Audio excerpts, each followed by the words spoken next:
Okay, I'm gonna let Reed go because I know y'all was waiting for Reed, but Well, I might have said this on a podcast with you guys before, and if I did, I apologize, but it's worth saying again anyway. My father used to describe ideology as, in one sense, being the mechanism that harmonizes the principles that you want to believe you hold with what advances your material interest. Right? translation, blah blah blah, blah blah blah. So, in that sense, like the question kind of misses your question kind of misses the point. So when I heard her, then like what I imagined was like J.K. Rowling, is that her name? Yeah. Explaining how she felt after the first Harry Potter book was a success, and it's like, yeah, Hey, Sam, like hold you on. said, Matt. So like I'm onto something. I made a lot of money here, and I think I can keep this thing going for about 12. So before you go, MG, I want to jump in this part. Mm-hmm. If you read the introduction to her new book, which I'm actually probably going to put in here, and at some point we'll find a good place. But if you read the introduction to her new book, White Fragility started off as a research paper or some bullshit like that, something like that. It was published. It was published in a scholastic journal, which was limited to who could reach it. So she republished it through a publishing house that does shit nonprofit. She did not make money from that first book. So he's talking about, oh, she can write another book and make more money. Yeah, she's going to make more money touring and doing that shit, but she didn't make money off the book.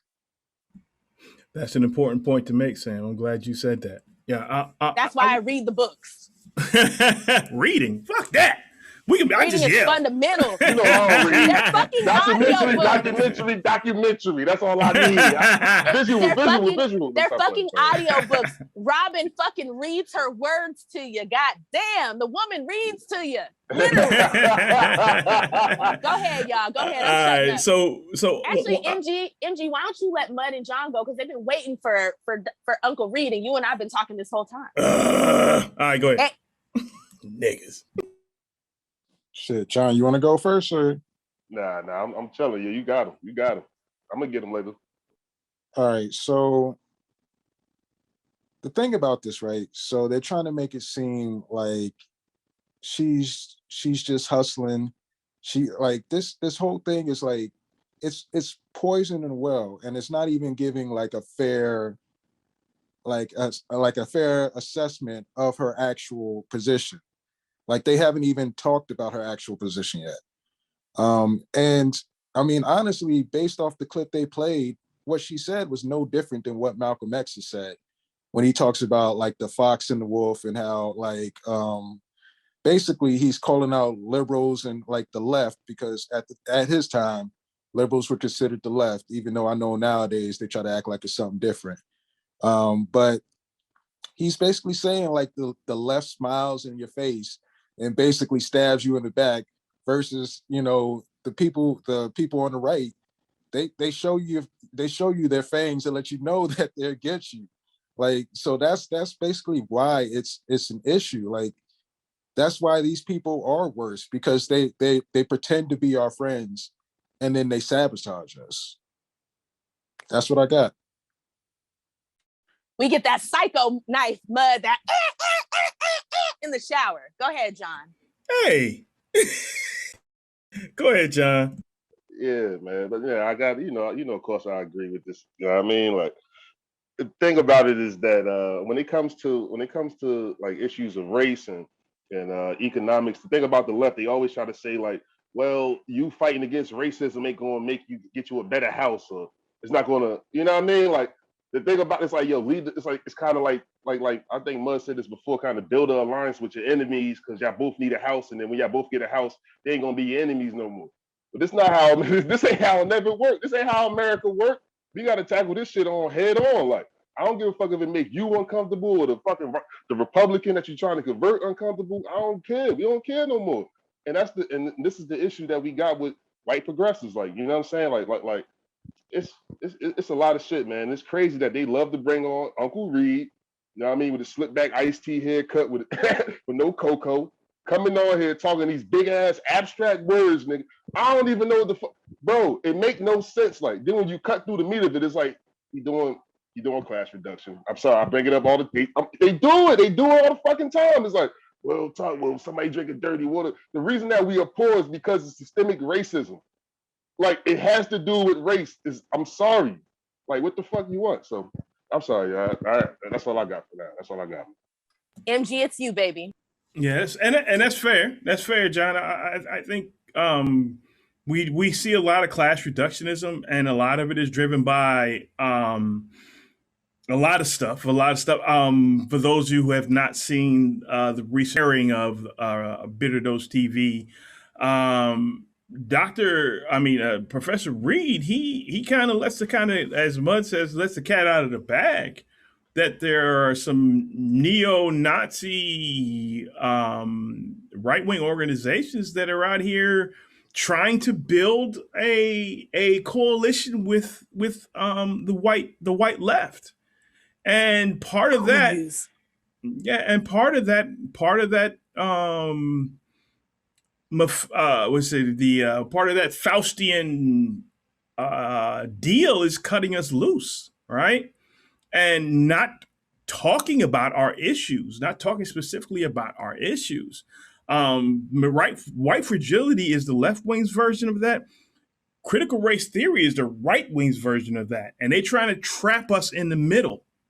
Now, you can say that, well, that's not true. The left wing is anti-racist. But if you look at the source material of Robin DiAngelo's work, you'll see she is specifically and directly on point with all of her source material. All of the data that drives her work, all the data on bias that drives the work that we mentioned earlier, she is dead on point with that research, right? You'll see in this interview and in this discussion with Matt Taibbi and Katie and Adolph Reed, none of them are offering you any data. Right? There's no study. There may be a study from AEI. They never do. Yeah, there may be a study out there from AEI or the Cato Institute that says this stuff is not real, but they're not offering you any data. If you read anything Robin DiAngelo says, anything that she writes, she always refers to the data, right? So, and let's be careful. We have to understand the games that are being played, who's playing them, and who's driving them. We also have to remember. I'm sorry. I know I'm going long. That early on, in this fight with reparations, they quickly started calling us Nazis, right? They kept saying the ADOS was connected and white supremacists, as white Nazis and white supremacists and fascists and all this other stuff, and it happened quick, right? I mean, they got to Godwin's law in the first 30 seconds, right? Right? And I know for me, I've been battling the right wing for a long time. And if my Twitter accounts from the past were still around, you guys would see that, right? Blup front, whatever other ones I had. That's what I did. I came on to fight right wingers. That's what I did. And one thing that you will see from them is they will always accuse you of doing what exactly they're doing, right? Oddly enough, I didn't see it then, but I see it now. This connection from Bitter Dose that Mud made with this recent show, well, the re-airing of that show, that connection, that right-wing, left-wing connection, these people came right at us with that. Directly at us. And I'm like, where the fuck did this come from? This isn't even a cogent argument. But the accusation always leaves a mark. The Nazi accusation always leaves a mark, right? No matter who you call a Nazi, you can call Jesus Christ a Nazi, and it will leave a mark.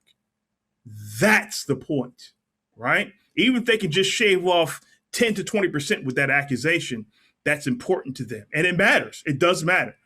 So you guys need to be aware of this stuff. I wrote this in an article called Smearing Black Activism. Again, Smearing Black Activism on Actify Press. So you can read that article and kind of see what people were saying and why they were saying it. when you start, when your response to reparations is Negro Nazis of the apocalypse, yeah, you're on some other shit. All right, let's go, fam. Well, since from now they're going to go into what does she mean when she says progressives are the worst? What do you mean progressives are the worst? We love Negroes. We kiss Negro babies. We tell Negroes that they have power. What does she mean we're the worst? Y'all the same motherfuckers that told Black people that you should just get in line and shut the fuck up and let Bernie win, and then we'll help you niggas. That's what she means. I think when this whole thing started, it was ironic to me that people would fight the accusations or the even the subject of white fragility with white fragility, because that's exactly what we're seeing here, right? A bunch of white folks saying, "I'm not racist," even though she's 100% right about what she's saying. That's the wild shit. And I'm gonna fight white fragility with white fragility. What the fuck? So I think that's it's kind of telling of what we're dealing with here. So and also, well, I'll go into that later. John, what you got, man? Yeah, man. They just doubling down and just proving her point. Like the fact that she's really like, yo, white people's on some bullshit about racism, that dealing with this problem does not go away by you going to a Black Lives Matter rally and you advocating for Medicare for all because you read in the statistics that Black people got less health care than other people. So you think that the job is over now. You know what I mean? Like, because there's other groups of white people that don't want to give everybody medical care. So you think that you's a savior due to our, you know what I mean, our disproportionate poverty and shit like that, when you're not really dealing head on with the issue. You know what I mean? Like, we know that the Republicans screw us, the Democrats screw us. Then you want to come talking about something, I want to give everybody a job, but then we start breaking down on wealth levels, saying like, we need reparations, we need something that's really, really like, you know what I mean, targeted towards people who descend from slavery, mainly, but even Black people in the country, but mainly for us though. They get this type of reaction. You get a reaction back from it, like, ugh. You're a Nazi, you're a neo-lib. Whoa. But then when there's other groups of people in this coalition, Latinos come to you with immigration issues and things of speaking two languages, you got no issue with that. LGBTQ come with their issues, got no issue with that. Native Americans come to lefties, they give Native Americans, they'll fight for whatever they ask for. Water, land, whatever the fuck Native Americans, I've never seen none of these motherfuckers cry over that shit. But something about, when you talk about racism and the way we talk about it in America, you know inherently you're talking about Black people. You're talking about us, people who come from, you know what I mean, been here for hundreds of years and been dealing with this shit, civil rights, everything like that.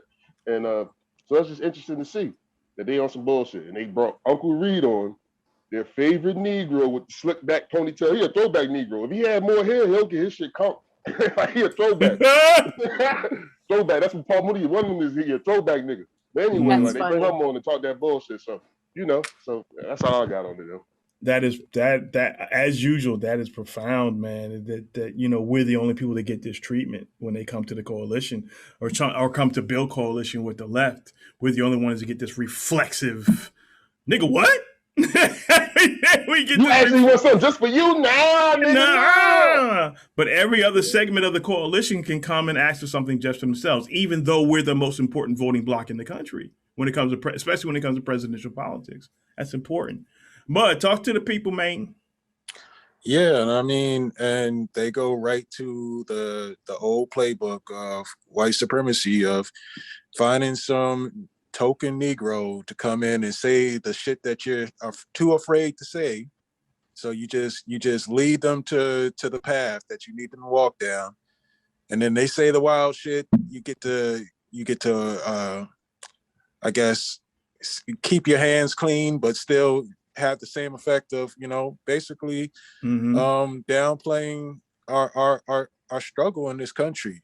And then act like you're still our friend because you have a Black friend in front of you. So, and then both of you collude to make it seem like whatever alternative you're suggesting is going to actually be better for Black people, knowing damn well you're just trying to, leave us behind. Like this is the whole game. And honestly, like, I know Reed knows better than this. I know he knows he's selling us out. He has to know, but he just doesn't care because he thinks like socialism will be better for us.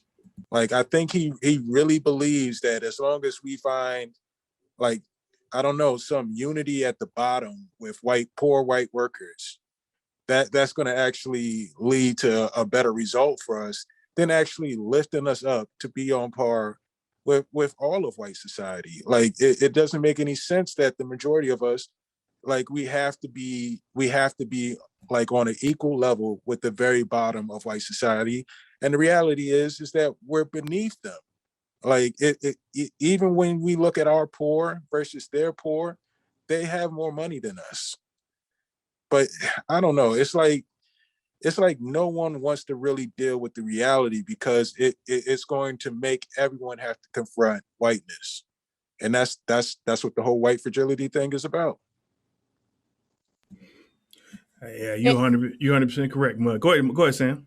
I was gonna say she also tackles that in the introduction of her book, like and she even talks about what she means when she says whiteness. Like, this is the thing that irritates me about Matt Taibbi and all of them when they talk about this. Like, if you read her book, the way they're characterizing her books, it's nothing like her books.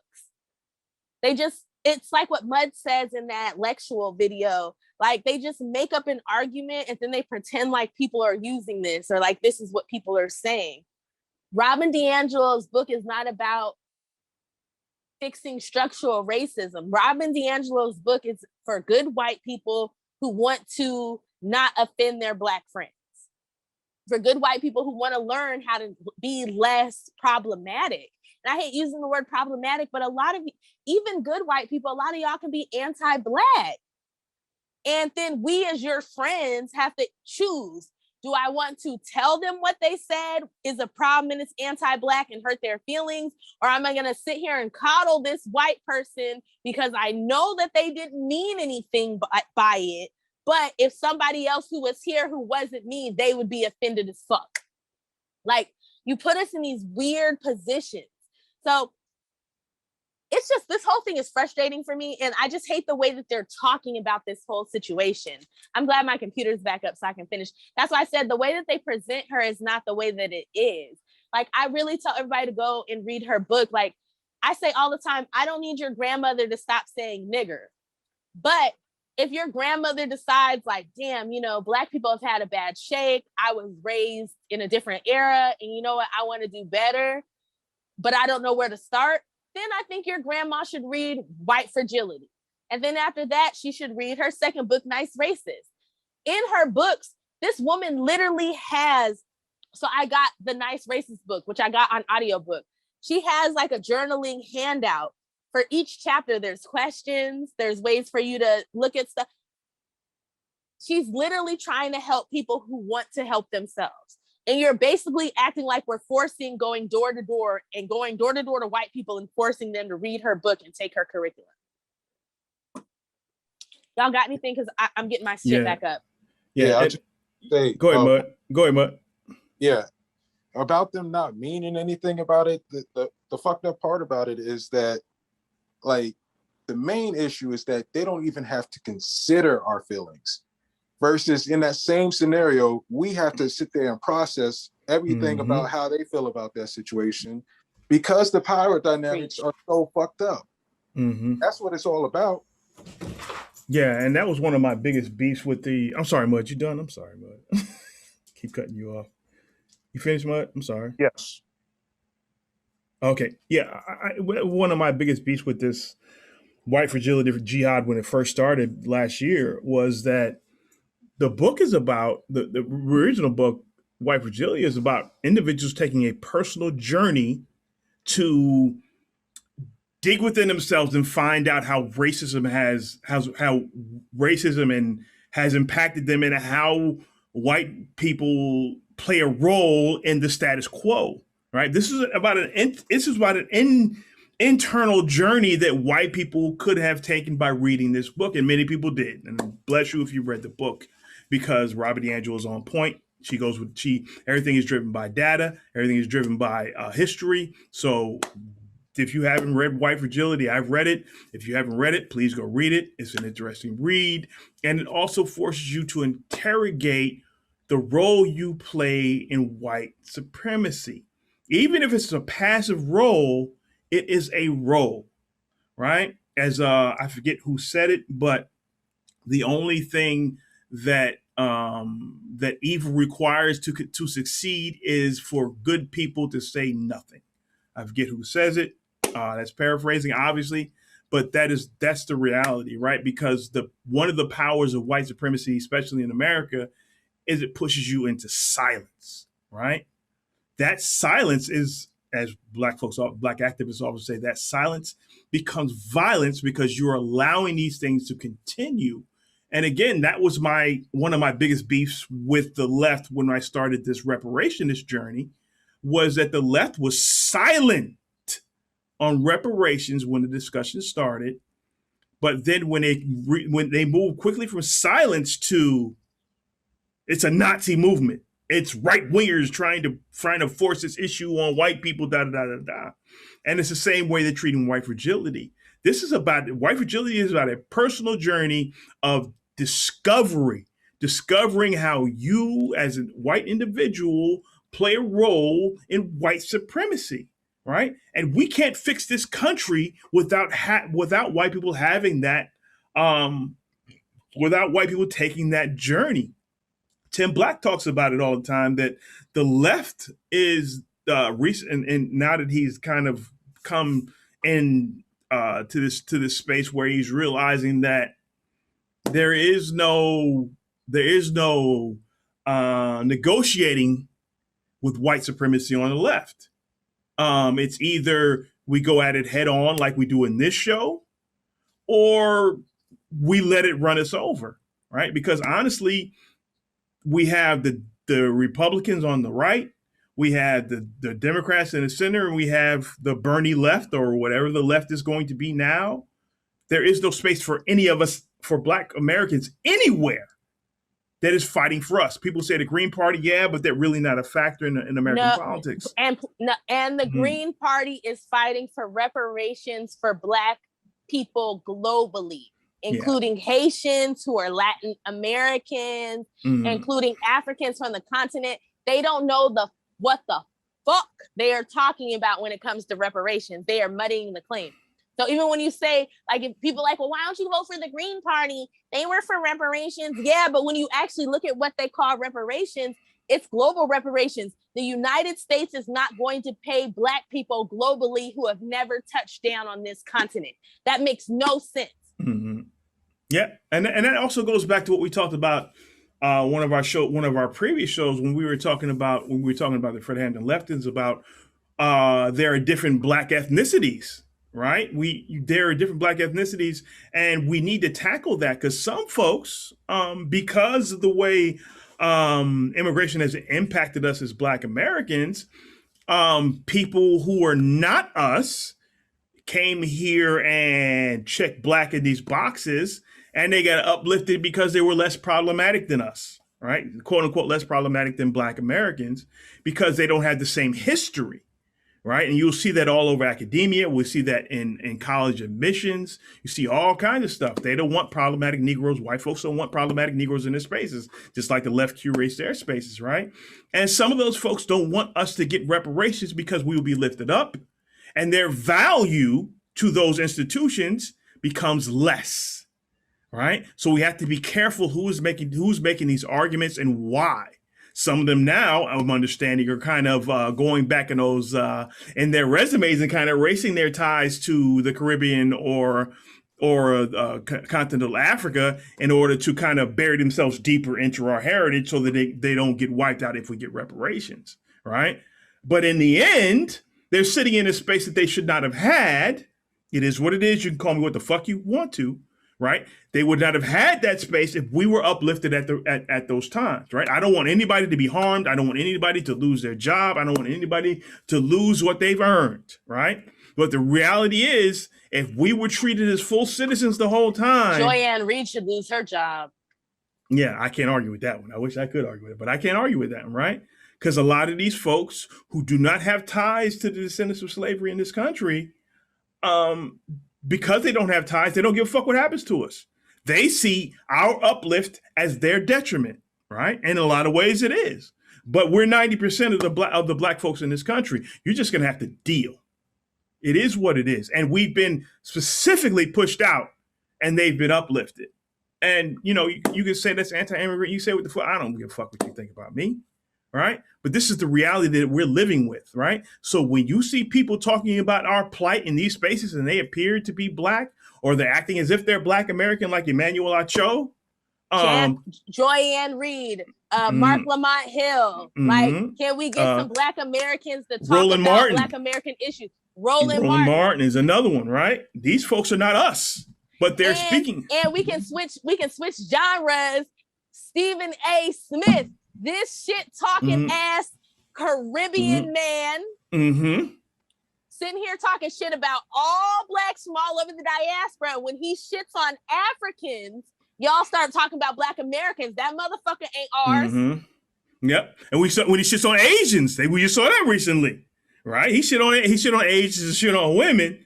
All of a sudden, he's African American. He's one of us. Nah, nigga. No, you're not African American, motherfucker. You from the Virgin Islands. Like you said, all my people from the Virgin Islands. Everybody makes the distinction until it's time for goodies and set aside. Yeah, it is what it is. So these are things that need to be interrogated. Again, this is not anti-immigrant. This is not anti-anybody. This is pro-us. Because what we have earned as a people, white supremacy is giving to others that look like us in order to act as if they're doing the right thing. This is a reality. You don't have to like what I'm saying. You don't have to all you need to do is understand. I don't give a fuck how you imbibe it. I don't give a fuck how you absorb it. But I said it before that the race thing is a lock for the left, but reparations is the key. If you want to open that lock, it ain't going to be easy, right? Because the centrists are going to scream about they just doing reparations to let Donald Trump in. That's what the shit you're going to hear. But the key to the key to fixing the country, oddly enough, is justice. That's the wild part. If you are about racial justice and us as 90% of the black people in this country getting what we're due, you can fix the whole goddamn country. But you want to do it in reverse, you're fucking up. All right, that's all I got. Let's go, Sam. Out there who get offended when we bring up black issues and quickly go to you're going to push away allies. You were never an ally. Fuck you. You're going to push away allies. We push away allies by telling the truth. If I tell the truth and you go away, that means you weren't going to be an ally anyway. Right? So when you hear that's what they said about the Fred Hampton leftists and they bullshit on reparations. Why make an enemy out of an ally who says we shouldn't get reparations till the end of the fucking world? Go ahead, MG. Yeah, and that's what the left always does, right? They try to bully you and try to they try to corner you into and if you look at my timeline, I forget who I was mixing it up with, but in any event, it was like if you want me to be for reparations, you got to convince me. My thing was, if I got to convince you of a 400-year-old justice claim, you're not my fucking ally. Yeah, right? You. Do your fucking research. You know, I'm all about having a discussion and exchanging ideas. I'm going to give you articles that I've written, articles from other people, books to read, all kinds of stuff. But if your thing is, I have to convince you what justice is, if you don't know what justice is, you are never going to be an ally. You're not even a potential ally. If you aren't ready to at least try to stop and understand where the most subjugated and unaddressed group in the country, because people always put Native Americans out there, but Native Americans are getting paid. It varies from tribe to tribe. But it's still more than black people. It's more than black people. They're not even trying to address us, right? So, like Sam says, we are the most subjugated folks group in the country. We're the most oppressed. We are the most oppressed group in the country, right? You can say it's Native Americans, but they got money in the treasury waiting to be paid what out. tribe? They got to ask what tribe. Like, they Yeah, say depends on the They what got tribe. casinos. What tribe? Yeah, they What got else say? casinos, all that, and there is no more predatory capitalism than fucking casinos. I mean, is we for real? Only black people are not allowed to benefit from capitalism. What tribe? Yeah. What? Casinos is predatory capitalism on steroids, right? So I mean, we can cry and moan about what other groups aren't getting, and it's not perfect what they're getting. We're getting nothing, Nada. and your movement is trying to give us even less. Get the fuck out my mentions with that bullshit. All right, Mud, what you got, man? Shit, I don't really got shit. I mean, I totally agree. Yeah, you said it all. I don't really have anything to add. I don't either. Y'all ready to keep this shit going? Let's see what John got. John, you got anything? Yeah, nah, when they basically like when they I was gonna say like with the climate change shit, basically you basically saying that we need to wait. You know, so somebody is be honest with you, low key, I believe in climate change, sure. I know the climate fucked up, the environment fucked up. My mom always talk about that's why the white people want to go to space. They try to get the fuck out of here because the shit I know it's fucked up. But like you want to wait till we reverse climate change to give us reparations? That's some shit that the left always bring up. They bring this bullshit up all the time. Like, you want to reverse the climate change? Like, even on this current path, like, we will be stabilized with white people on our current path of like our regular politics, like within like 100 years. I mean, like centuries, 3 or 2 cents, whatever. You look at the economists, maybe 2 centuries, 3 centuries. They basically saying that we hundreds of years behind if we stay on this current trajectory without the other shit. But then, secondly, a society is judged about how you treat the lowest amongst you, man. Preach, baby. That's how society is judged. Like, you know that black people have always been the lowest amongst people in this country. Yo, we could never buy Native Americans and make them their slaves, but they could. Like, a poor white person could hang up a poor ass Negro and not face no jail time. Take his land too. So like, stop playing these games with us. You want to play games and you want to bring Adolph Reed to say all this abstract bullshit, just saying big words. Get to what you really mean. What you really mean is, niggas, shut up. Don't fight for your justice. And then let's do a new society where you kind of doing a little better, but you stay at the bottom. That's what that's what all this shit is about. And the fact that this white lady calling them out, we ain't just protecting her because we think we protect people that tell the truth. She's telling the fucking truth. And you got lefties denying this truth. White in lefties. Common English. Now I'm black. She's telling Common the truth English. in common English. She's That's all I not got. speaking academic dumbass. I don't fucking understand what you say and speak. It's common English. Yeah. These are the ways that you can perpetuate white supremacy. It's so simple. And if you don't want to listen to her, don't buy her book. But obviously her book was a fucking success because she was a New York Times bestseller. So obviously there is a market for her book. And don't downplay her book because people want to read it. That means the fact that people bought her book, even though I bought her book, so I'm sure a lot of black people bought that shit. But I'm hoping a lot of white people bought it too. And if that's the case, that's good. That means there's a lot of white people out here who want to be better. That should be applauded. It should not be looked down upon. Yeah, and that's the thing, Sam, because that was people are buying books. That means they're trying to take a personal journey to be better, right? And books are a dead art form, damn near. Yeah, damn near, right? And they're purchasing the book to take this personal journey to be better, and that's what kind of gives credence to what Mud talked about in his Bitter Dose episode with Katie and Reed, is that this left right meeting of the minds that is attacking thoughts about dealing with black problems, that kind of lends it credence, right? Because I mean, this is my view. It sort of kind of lends it credence, right? Because if people are taking this personal journey, right, and people who are in powerful spaces, when Robert DiAngelo does these corporate trainings, right, then if we can flip a handful of people that may become a CEO a decade from now, that's powerful. The fact that you want to stop this personal betterment, and the fact that you're concerned about how corporations are spending their fucking training dollars, the fact that you're concerned about that tells me you're full of shit. Since when is the left concerned about how the corporations spend their money beyond politics? When did they start giving a fuck?